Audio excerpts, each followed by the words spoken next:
मागच्या एका महिन्यामध्ये 15 ते 20 इन्क्वायरीज आपल्याकडे अशा आल्या ज्याच्यामध्ये पेशंटला अशा प्रकारचे दात लावून हवे.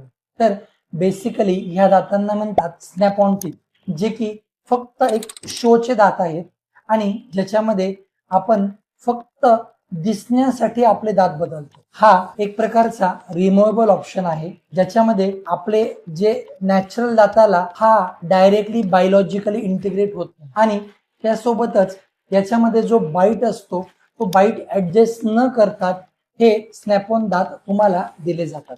पण तेच जर आपण आपल्या ऍक्च्युअल व्हिनियर्सचा जर विचार केला तर हे बायोलॉजिकली नॅचरल दाताला इंटिग्रेट होतात, डिजिटली डिझाईन केले जातात आणि सर्वात महत्वाचं म्हणजे हा एक फिक्स स्वरूपाचा ऑप्शन आहे जो आपल्या बाईटच्या हिशोबाने डिझाईन केला जातो. स्नॅप ऑन टीथ किंवा क्लिप ऑन व्हिनियर्स हा ऑप्शन जेव्हा तुम्ही सिलेक्ट करतात तो सिलेक्ट करण्याच्या आधी त्याचे कॉन्स सुद्धा आपण समजून घेतले पाहिजे.